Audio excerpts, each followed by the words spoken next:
جاتا ہے جیسے حضرت عثمان غنی نے پیسہ کمایا اور آج عثمان غنی کے لقب سے جب جہاد میں ضرورت پڑی 500 گھوڑے, کبھی کتنا مال حضرت عثمان غنی جہاد میں دیا کرتے تھے کہ ایسے وقت میں آپ صلی اللہ علیہ وسلم کو سپورٹ کیا جب اسلام کمزور تھا. تبھی تو آپ صلی اللہ علیہ وسلم عثمان غنی سے پوچھتے. حضرت ابو بکر بڑے مالدار تھے. ہم نے ایک جامع رشید میں تحقیق کی, جو مالدار صحابہ تھے نا ان کے سرمایہ کتنا تھا, ہم حیران ہو گئے. اربوں روپے کا سرمایہ آج کے حساب سے. حضرت ابو بکر بھی غالباً 5 ارب روپے بنتے تھے, جو ہم نے ان کی جو پاس چاندی تھی نا وہ حساب لگایا. حضرت عثمان کے ایک مرتبہ 500 گھوڑے اللہ کی راہ میں دیے ہیں. 500 گھوڑے کا مطلب 500 لینڈ کروزر, سمجھ رہے ہو؟ تو اتنا پیسہ بیٹھے بیٹھے تھوڑی آ گیا ہوگا, کچھ محنت کی ہوگی نا.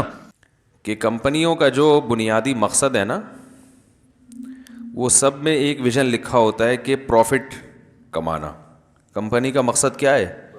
پروفٹ کمانا. جو کمپنی پروفٹ نہیں کمائے گی اس کو باقی رکھتے ہیں؟ بولو نا بھائی, نہیں. اور جو مسلمان ہوگا نا اس کا پتہ ہے کیا مقصد ہوگا؟ وہ جب کمپنی بنائے گا تو اس کا مقصد پروفٹ نہیں ہوگا, اس کا مقصد آخرت ہوگا. پروفٹ وہ اس لیے کمائے گا تاکہ اس پروفٹ کو کسی بڑے مقصد میں لگایا جا سکے جو آخرت میں کام آئے. اس کو میں آسان زبان میں سمجھاتا ہوں. کافر بھی پیسہ کماتا ہے, ہم بھی کماتے ہیں, کیا خیال ہے؟ پیسہ تو دونوں کماتے ہیں بھائی. ہندو بھی کمائے گا, سکھ بھی کمائے گا, ہم بھی کمائیں گے.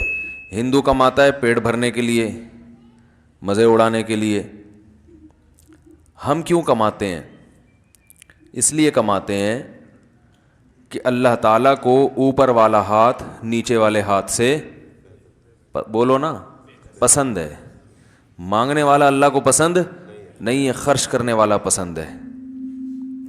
کیوں پسند ہے؟ اس لیے کہ خرچ کرنے والا اللہ کی مخلوق پہ بوجھ نہیں بنتا بلکہ اللہ کی مخلوق کو فائدہ پہنچاتا ہے.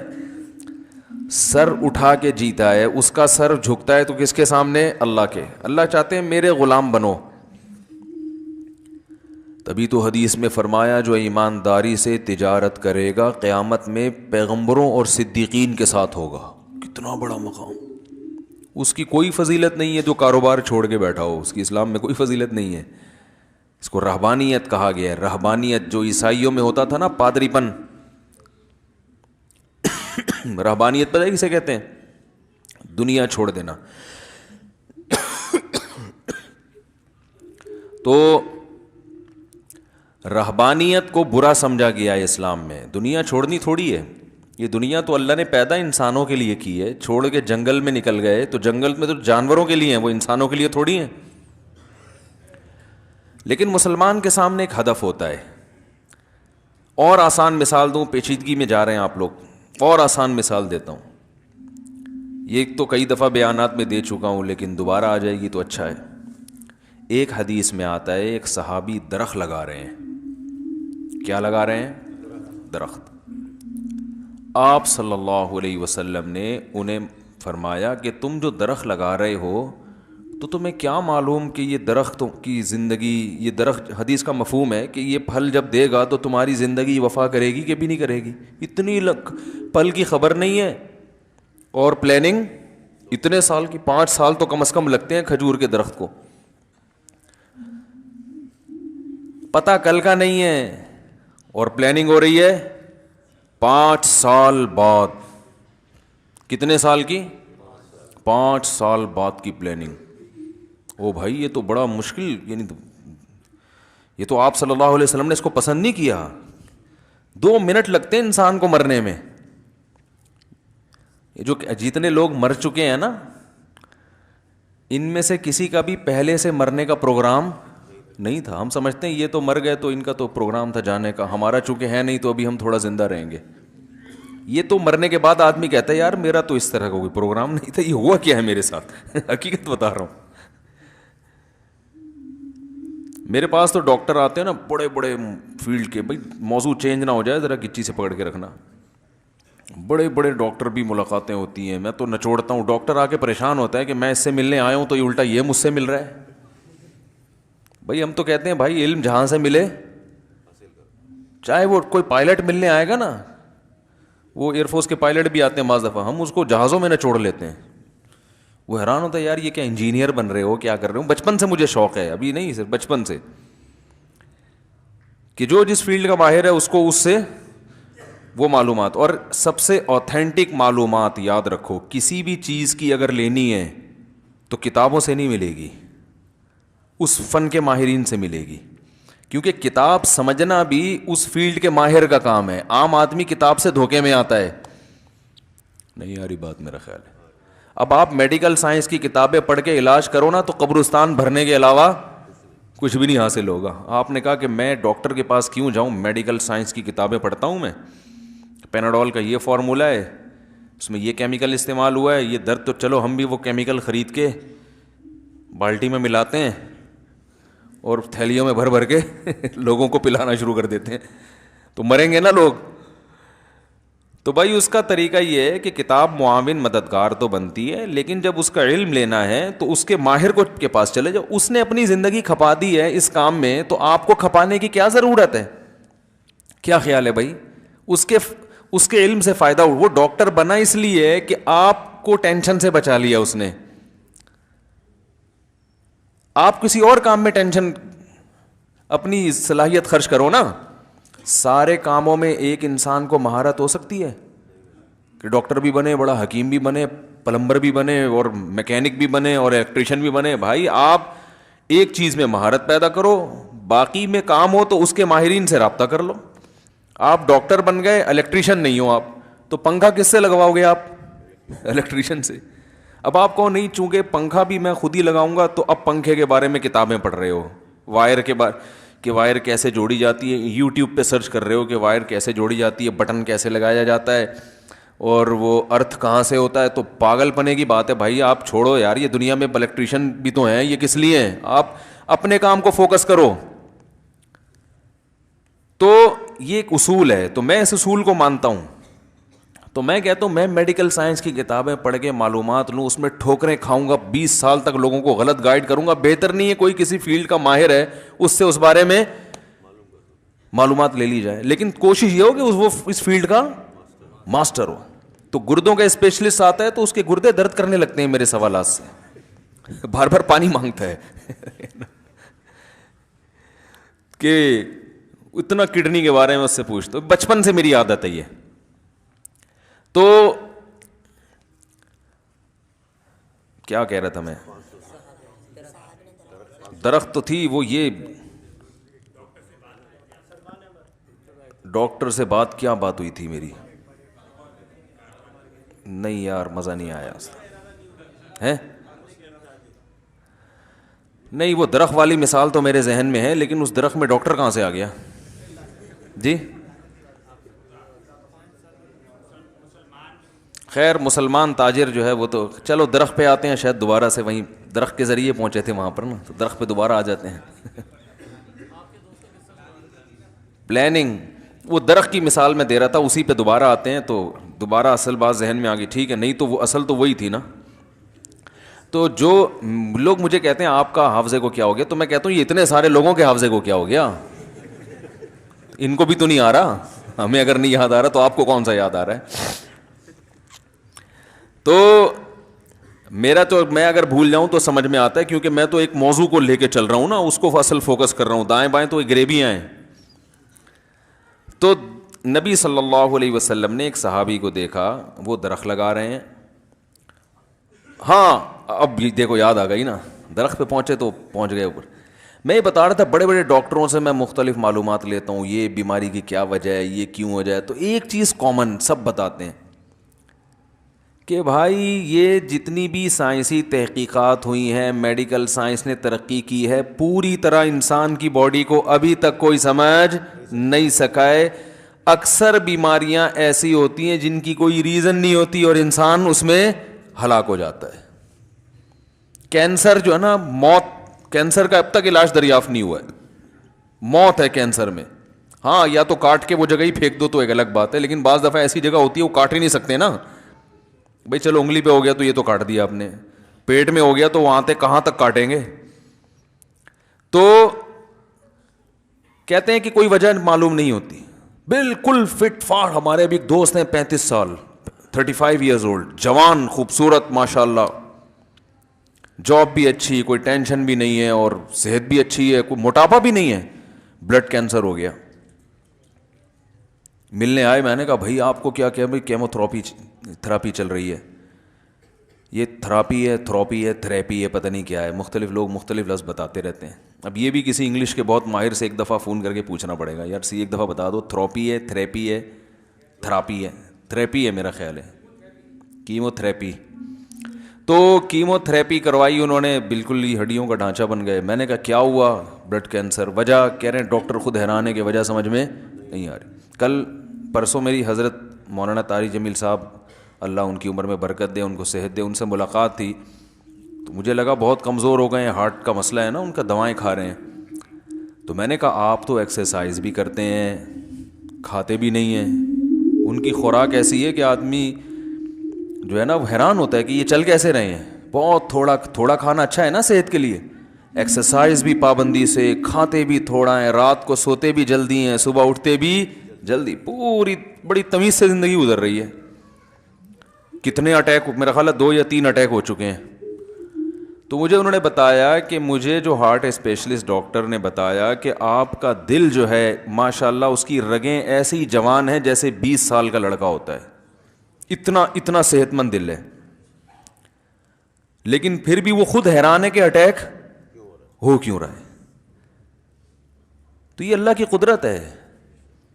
ہمارے ایک دوست تھے جامعۃ الرشید میں, اللہ نے ان کو بڑا نوازا تھا, ماشاءاللہ بڑے خوبصورت بھی تھے, مالدار بھی تھے, جوان بھی تھے, علم بھی ماشاءاللہ بہت تھا ان کے پاس. اس زمانے میں کراچی کے حالات بہت خراب تھے, ٹارگٹ کلنگ بہت نا, علماء کا بھی قتل ہو رہا تھا, شہادتیں ہو رہی تھیں. تو انہیں جامعۃ الرشید نے گاڑی دے دی گارڈ کے ساتھ. تو انہوں نے کہا کہ بھائی گارڈ کے ساتھ باقاعدہ گاڑی دیں گے تو میں تو اور نمایاں ہو جاؤں گا. تو مجھے چھوٹی موٹی سی سیدھی سادھی گاڑی جس میں پتہ ہی نہ چلے کہ کون جا رہا ہے, تو ہائی روف دے دی. وہ جو صابن دانی نہیں ہوتی, ہائی روف صابن دانی, سیدھی سادھی, اس میں کیا پتہ چلے گا کوئی بڑا عالم ہے کہ. اللہ کی قدرت کے وہ ایکسیڈنٹ ہوا, اس کے سامنے جو ہے نا ایک وہ پجارو آ کے ٹکرائی ہے. اب ظاہر ہے پجارو کے سامنے ہائی روف کی کوئی اوقات ہے, آن دا اسپاٹ ان کی ڈیتھ ہو گئی. ہم نے کہا دیکھو جس چیز کو ہم نجات کا ذریعہ سمجھ کے کہ اس میں یہ نمایاں نہیں ہوں گے, لوگوں کو پتہ نہیں چلے گا تو بچے رہیں گے. کیونکہ اس زمانے میں جامعہ فاروقیہ میں بھی شہادت ہوئی تھی, پتہ ہوگا آپ کو, پوری گاڑی اڑا دی تھی کسی نے. تو جتنے بڑے بڑے مدارس تھے نا وہ احتیاط کر رہے تھے. تو جو احتیاط کا ذریعہ ہوتا ہے نا وہی موت کا سبب بن جاتا ہے. اچھا بھلا آدمی ہوتا ہے, فٹ فاٹ ہوتا ہے, ڈاکٹر صاحب کے پاس چلا جاتا ہے کہ مجھے کوئی بیماری نہیں ہے, احتیاطاً ٹیکا لگا دو. ٹھیک ہے نا, ایسا بھی ہوتا ہے نا کہ تاکہ مزید نہ ہو, وہی ٹیکا اس کی موت کا ذریعہ بن جاتا ہے. ری ایکشن کا کیا مطلب ہے؟ یہ دوا ری ایکٹ کر گئی ہے. وہ ری ایکٹ کا مطلب یہی ہوتا ہے کہ اللہ کہتا ہے یہ جب میں چاہوں گا تو ایکٹ ہوگا, ورنہ تیری موت تجھے کھینچ کے ڈاکٹر کے پاس لے کر آئے گی. اس میں ڈاکٹر کا بھی قصور نہیں ہوتا, بس اللہ نے لکھ دیا کہ مرے گا بھائی تو کسی بھی طرح سے مار دوں گا میں جب ٹائم آئے گا.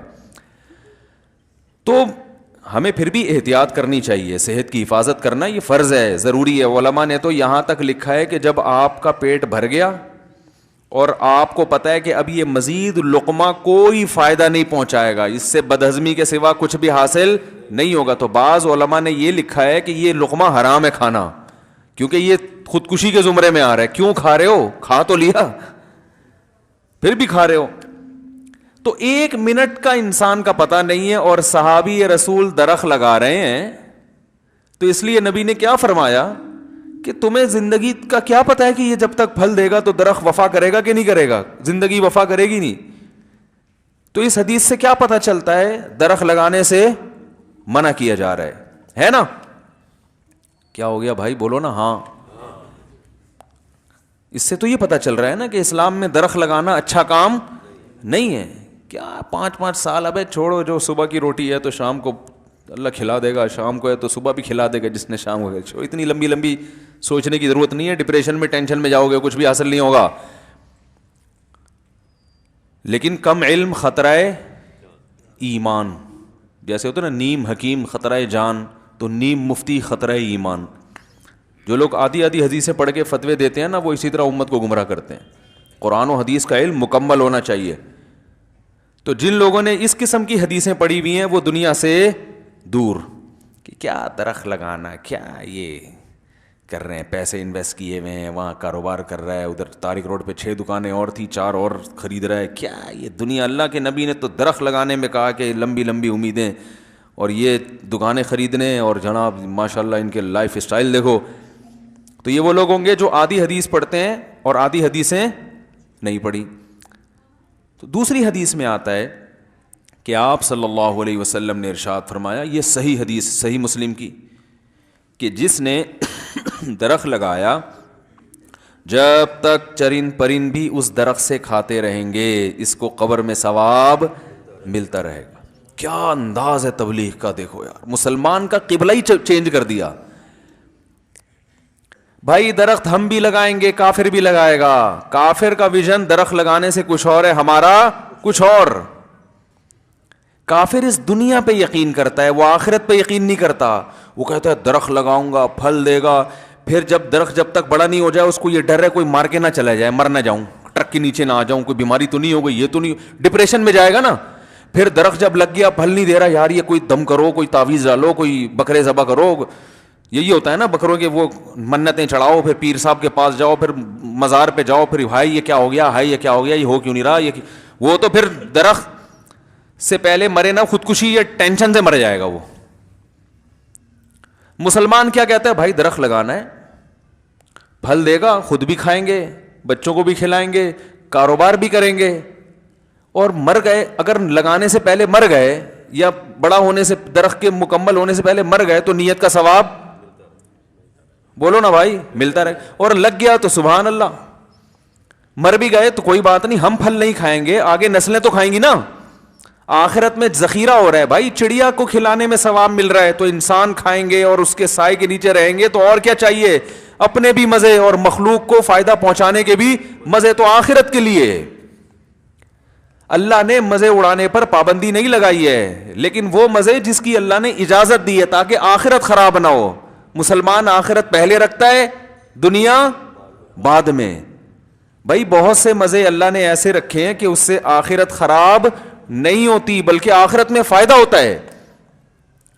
تو وہ مزے تو اڑانے چاہیے نا جس سے نہ اللہ ناراض ہو رہا ہے بلکہ اللہ خوش ہو رہا ہے. یا ایھا الذین آمنوا کلوا من الطیبات, اے ایمان والو پاکیزہ چیزیں کھاؤ, اس سے فائدہ اٹھاؤ, یہ تو اللہ نے تمہارے لیے پیدا کی ہیں.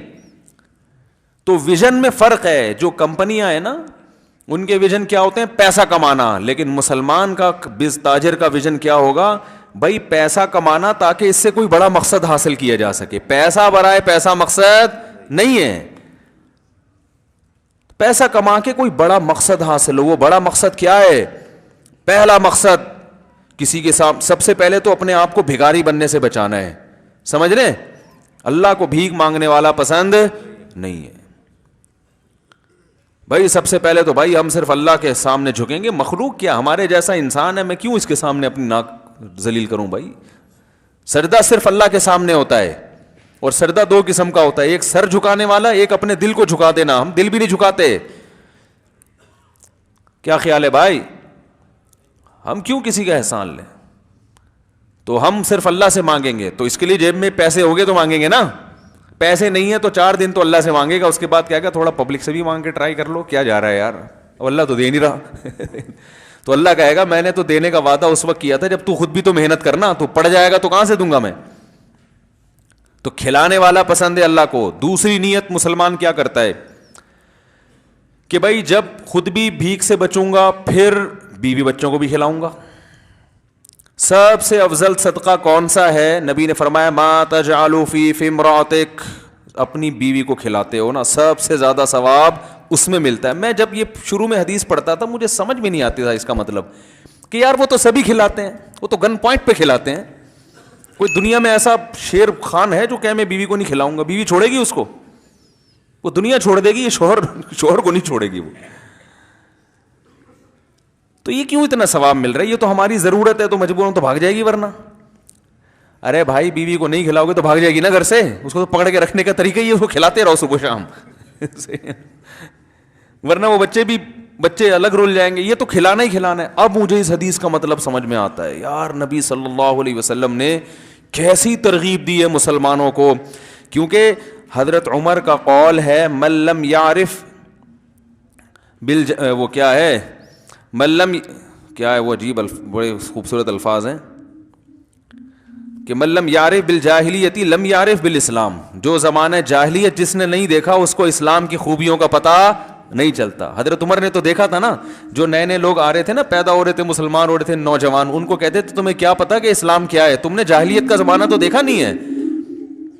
تو آج جب ہم دنیا میں سفر بھی ہوئے, مطالعہ بھی ہوا, تو دوسری قوموں سے جب کمپیئر کرتے ہیں, ان کے ہاں ٹیکنیکل فالٹ یہ ہے کہ وہ بیوی پہ خرچ نہیں کرتے.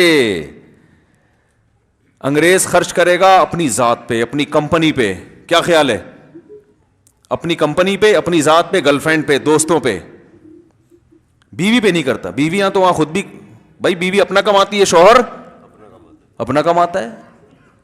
تو اللہ کے نبی نے اس لیے فرمایا کہ سب کیوں, اس سے خاندانی نظام محفوظ رہتا ہے.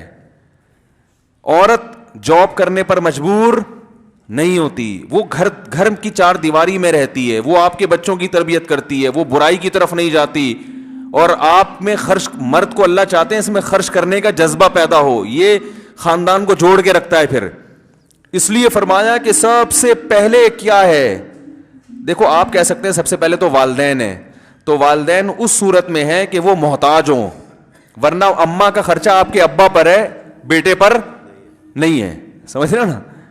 لیکن بیوی اگر مالدار ہو یا نہ ہو, دونوں صورتوں میں اس کا خرچہ کس کے ذمہ ہے, شوہر کے. اس لیے اس کو افضل صدقہ قرار دیا ہے, ورنہ اگر محتاج ہے نا تو پھر تو ماں باپ کا درجہ پہلے ہے. تو اللہ نے کیا حکم دیا نبی نے, ما تجعلوا فی امراتک, جو تم اپنی زوجہ کو کھلاتے ہو, تو یہ سب سے بہتر صدقہ ہے. تو مال کمانے سے دوسری نیت کیا ہوتی ہے مسلمان کی, یہ نہیں کہ میں کھاؤں, موج مستی کروں, بس یہ کوئی نیت نہیں ہے, کیونکہ غیر مسلم کی یہ نیت ہوتی ہے. اس لیے اس نیت کی اخلاقی برائیاں کیا پیدا ہوتی ہیں اس نیت کی وجہ سے. نمبر ایک, کیونکہ وہ سمجھتا ہے کہ دنیا میں ہم صرف انجوائے کرنے کے لیے آئے ہیں, تو ہر وہ چیز جو انجوائے کرنے میں رکاوٹ بنے گی وہ اسے کباب میں ہڈی سمجھتا ہے. آپ کو پتا ہے ابھی انڈیا میں, مجھے کسی نے واٹس ایپ پہ کلپ بھیجا کہ انڈیا میں بعض علاقوں میں ایسا ہو, میں بھائی انڈیا کی جب باتیں کر رہا ہوں تو اس سے مسلمان مراد نہیں ہوتے, انڈیا کے مسلمان بہت اچھے ہیں, بہت سے تو ہم سے بھی اچھے ہیں, تو اس سے مراد وہ متعصب قسم کے غیر مسلم, جو سارے غیر مسلم بھی ایسے نہیں ہوتے, اس سے مراد وہ غیر مسلم ہوتے ہیں جو مذہب سے دور ہوتے ہوتے ہوتے ہوتے نا بالکل مذہب کے باغی ہو گئے, ان کا یہ انجام ہوتا ہے.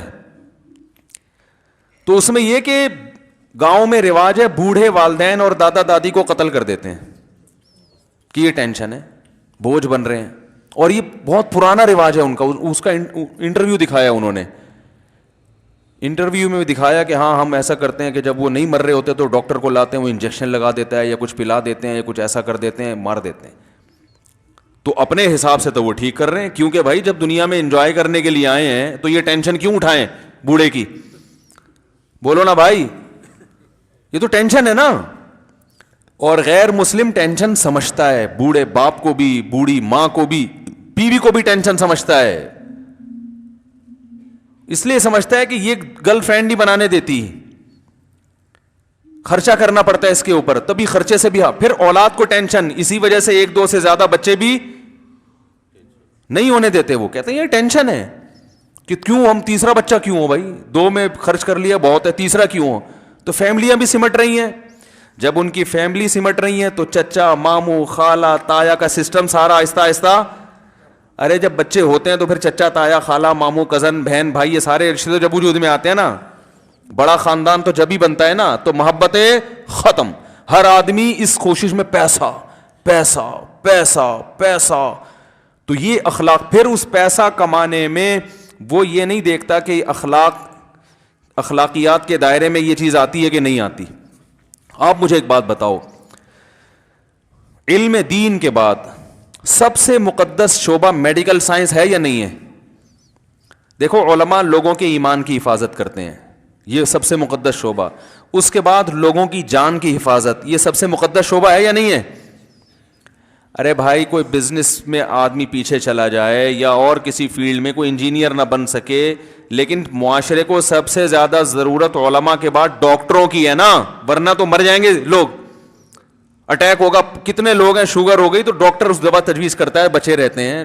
اٹیک ہو جاتا ہے ہاسپٹل میں لے کے آتے ہیں، وہ ڈاکٹر صاحب اس کا وہ پہلے سے پھاوڑا واڑا لے کے بیٹھے ہوئے ہوتے ہیں نا کہ کہاں سے کاٹنا ہے کیا کاٹنا ہے، وہ سارا حساب اس کا صحیح کر دیتے ہیں. بھائی ہم تو کوئی ڈاکٹر ہے نہیں، ہم تو اس کو، ہمیں کیا وہ انسٹرومنٹ جو ان کے ہوتے ہیں کیا ہمیں تھوڑی اس کا نام پتہ ہے، ہم تو اس کو اپنی زبان میں کینچی، پھاوڑا، چاقو، چاپڑ یہ کہیں گے. ہم کسائیوں کا چاپڑ الگ ہوتا ہے، ڈاکٹروں کا ہوتے تو وہ بھی چاپڑ ہی ہے نا.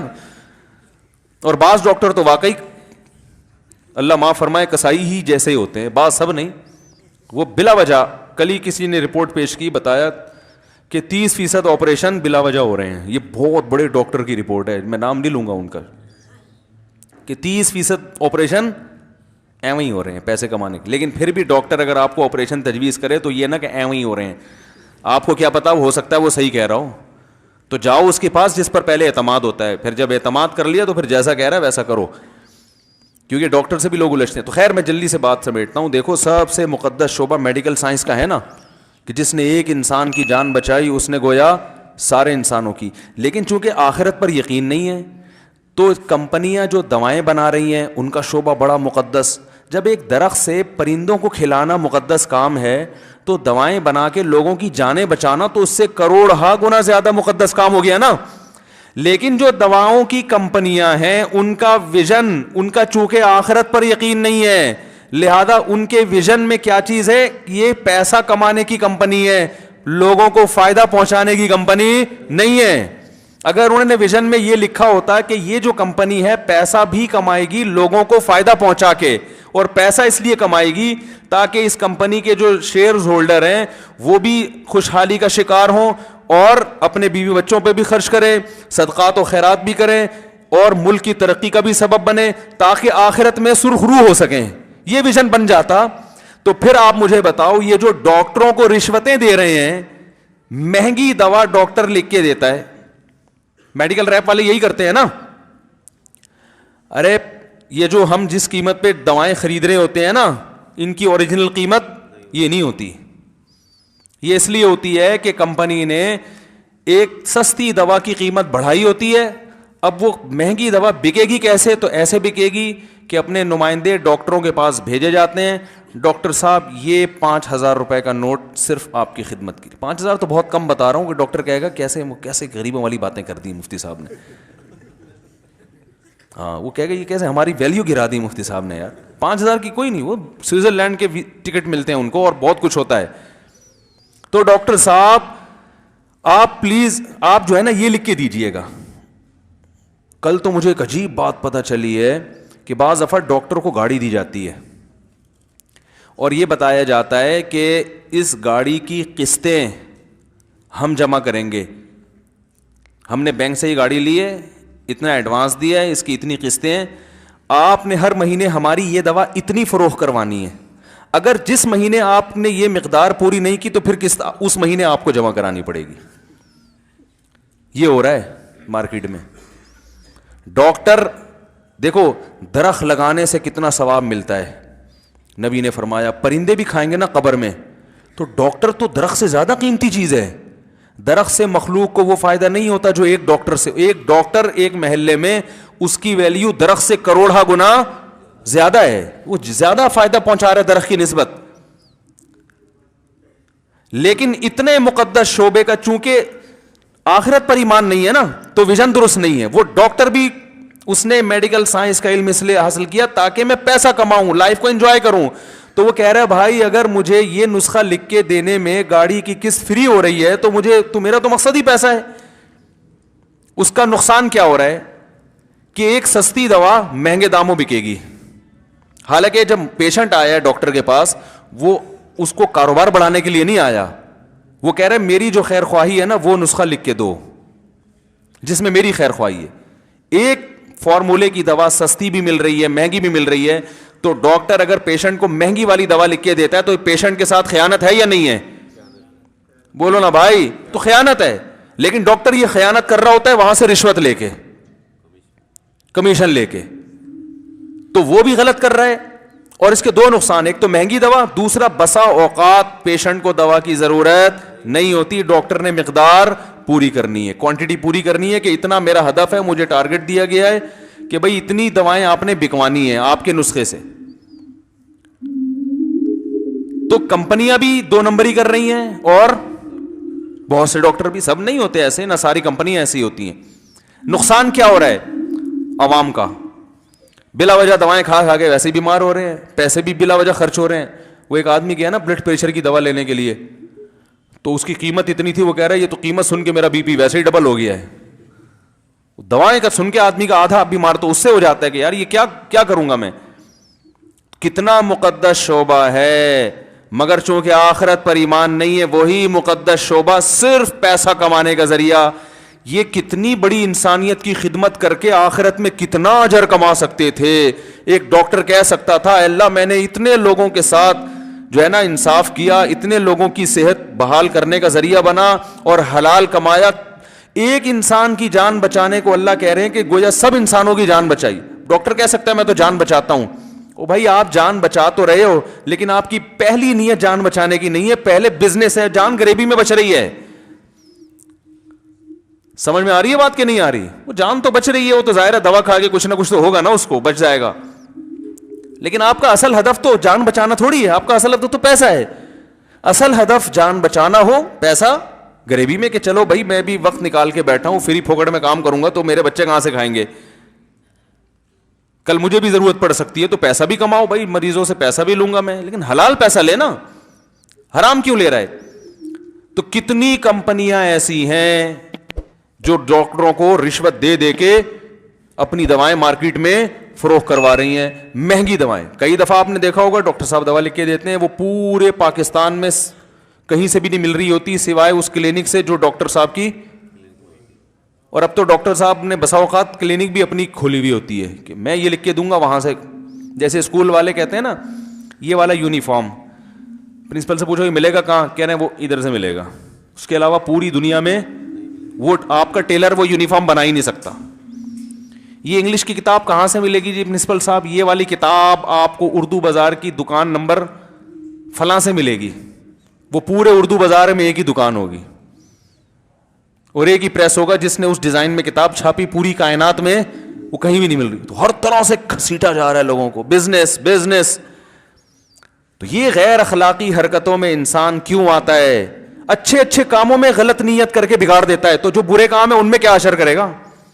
ارے اچھے کام کو بری نیت سے بگاڑ دیتا ہے, اس میں انسان کو نقصان پہنچاتا ہے. تو جو کام ہی برا کر رہے ہیں وہ تو پھر اور الٹا کریں گے نا. تو یہ درخت لگانے والا جو آخرت کے لیے لگاتا ہے, فائدہ وہ بھی اسی طرح اٹھاتا ہے جیسے کافر جب درخت لگائے گا. بھائی پھل تو دونوں کو ملے گا نا. ارے ایک آدمی نے کھجور کا درخت لگایا, آخرت اس کے دل میں نہیں ہے, اور ایک نے کھجور کا درخت لگایا اس لیے نیتیں اچھی کر لی, میں بھی کھاؤں گا, بیوی بچوں کو کھلا کے ثواب حاصل کروں گا, ابا اماں کی خدمت کروں گا, اس کو مارکیٹ میں بیچوں گا, لوگوں کو فائدہ ہوگا, کھجور ملے گا کھانے کو, بھائی لوگوں کو فائدہ ہوگا, ارننگ بھی ہوگی میری, تو اس ارننگ سے میں مدرسوں میں بھی خرچ کروں گا, مسجدوں میں بھی, بیوہ عورتوں میں بھی, دوسری بھی کر لوں گا خواتین سے معذرت کے ساتھ, کوئی بیوہ عورت سے یعنی نہیں, چلو نہیں کروں گا بس. وہ پھر خواتین بھاگ جاتی ہیں بیان میں, یار اتنی مشکل سے کچھ جمع ہونے لگتی ہیں, پھر غائب نہیں کروں گا بس. باقی واپس کی ہماری بات ہے, پھر انشاءاللہ اس پر کبھی بات کریں گے. تو جو ہے پھر یہ کروں گا وہ کروں گا, اور پھر بچوں کو میں بھوکا ننگا نہیں چھوڑ کے جاؤں گا, جب مروں گا تو یہ بچے بھی کھائیں گے پیئیں گے تو دعا دیں گے ابا نے ماشاءاللہ ہماری اتنی خدمت کی, پھر بڑھاپے میں بچے میرا سہارا بنیں گے, ٹھیک ہے نا. تو وغیرہ وغیرہ بہت ساری اچھی نیتیں کر کے دنیا سے جاتا ہے. جیسے حضرت عثمان غنی نے پیسہ کمایا, اور آج عثمان غنی کے لقب سے جب جہاد میں ضرورت پڑی 500 گھوڑے, کبھی کتنا مال حضرت عثمان غنی جہاد میں دیا کرتے تھے کہ ایسے وقت میں آپ صلی اللہ علیہ وسلم کو سپورٹ کیا جب اسلام کمزور تھا. تبھی تو آپ صلی اللہ علیہ وسلم حضرت عثمان غنی سے خوش تھے. حضرت ابو بکر بڑے مالدار تھے, ہم نے ایک جامع الرشید میں تحقیق کی, جو مالدار صحابہ تھے نا ان کے سرمایہ کتنا تھا, ہم حیران ہو گئے, اربوں روپے کا سرمایہ آج کے حساب سے. حضرت ابو بکر بھی غالباً 5 ارب روپے بنتے تھے, جو ہم نے ان کی جو پاس چاندی تھی نا وہ حساب لگایا. حضرت عثمان کے ایک مرتبہ 500 گھوڑے اللہ کی راہ میں دیے ہیں, 500 گھوڑے کا مطلب 500 لینڈ کروزر, سمجھ رہے ہو؟ تو اتنا پیسہ بیٹھے بیٹھے تھوڑی آ گیا ہوگا, کچھ محنت کی ہوگی نا. لیکن آخرت سامنے رکھ کر, تو اس محنت سے خود بھی کھایا اور جو ہے وہ اسلام کے فروغ کا ذریعہ بھی بنے, اور دنیا سے جانے کے بعد دنیا ان کو یاد بھی. آج بھی مدینہ منورہ میں حضرت عثمان حضرت عمر کے باغات موجود ہیں جو انہوں نے اللہ کے لیے وقف کیے تھے. حضرت عثمان کے باغات آج بھی مدینہ میں ہیں, صدیوں سے چلے آ رہے ہیں, ان کا پھل تقسیم ہو رہا ہے حاجیوں کو اور مختلف غربا اور مساکین. کتنا قبر میں آپ اندازہ لگاؤ, وقف کر دیا تو قبر میں ثواب ملتا رہے گا نا. ان کھجور کے درختوں سے جو بھی کھجور, نبی تو کہہ رہے ہیں درخت لگا کے جس پرندے نے کھایا تو ثواب ملے گا, تو انسانوں کے کھانے پہ تو زیادہ ثواب, اور حاجیوں کے کھانے پر اور پاکستانیوں کے کھانے پر تو اور ثواب ہے بھائی, کیونکہ ان کو ساری دنیا کھا رہی ہے, تو چلو یہ بھی کبھی جا کے کسی کا کھا لیتے ہیں. کیا خیال ہے؟ حکمرانوں نے بھی کھا لیا, سب نے ہی کھا لیا نا, تو کتنا ثواب ملے گا آپ اندازہ لگاؤ. نیت اچھی تھی اور کمایا اس دور میں جو ہے ولید ابن عقبہ جیسے سرداروں نے بھی. قرآن کہہ رہا ہے ان الذین کفروا ينفقون اموالهم لیصدوا عن سبیل اللہ, جن کا آخرت پر ایمان نہیں ہے نا وہ اپنا مال خرچ کرتے ہیں جس کا نتیجہ کیا نکلتا ہے, لوگ اللہ کے راستے سے رکتے ہیں. وہ شوبز پہ اڑائیں گے پیسہ, وہ شادیوں میں ناچ گانے کا انتظام کریں گے. جو لوگ اس ناچ گانے میں آئیں گے وہ دین کے قریب ہوں گے دور ہوں گے؟ دور ہوں گے. وہ شراب کباب کی محفلوں کا انعقاد کریں گے, وہ ڈھول ڈھمکے کا, اس سے اخلاقی برائیاں پھیلیں گی. وہ جو شراب نہیں بھی پیتے وہ ان محفلوں میں آ کے پئیں گے. تو یہ پیسہ کما رہے ہیں انجوائے کرنے کے لیے, اور پھر بڑھاپا بھی خراب, کیونکہ جب بچے بھی لائف کو انجوائے کریں گے نا تو بچوں کو ابا اچھے نہیں لگیں گے, بولیں گے پتہ نہیں کیا, ابا کو نچوڑ تو لیں گے پورا, پھر ابا یہ کھانستے رہتے ہیں, ایک جگر کا مسئلہ کبھی آ رہا ہے, کبھی ٹی بی کے جراثیم پھیلا رہے ہیں یہاں پہ ہمارے گھر میں, یہ کسی طرح نکلیں یہاں سے, جائیں یہ جان چھوڑیں ہماری. تو نہ دنیا ملی نہ آخرت ملی. تو نبی نے فرمایا جس نے درخت لگایا کہاں کے لیے؟ آخرت کے لیے. تو یاد رکھو بھائی, ایک بات اپنے دماغ میں بٹھا لو, انگریزوں کی ترقی سے اللہ کا واسطہ متاثر ہونے کی چندہ ضرورت نہیں ہے. اور یہ لبرل لوگوں کی جو ظاہری چمک دھمک ہے نا, ایٹیٹیوڈ اور اخلاق اور یہ سب ٹوپی ڈرامہ ہے, یہ حقیقت اندر سے کھوکھلے ہیں. یہ اخلاق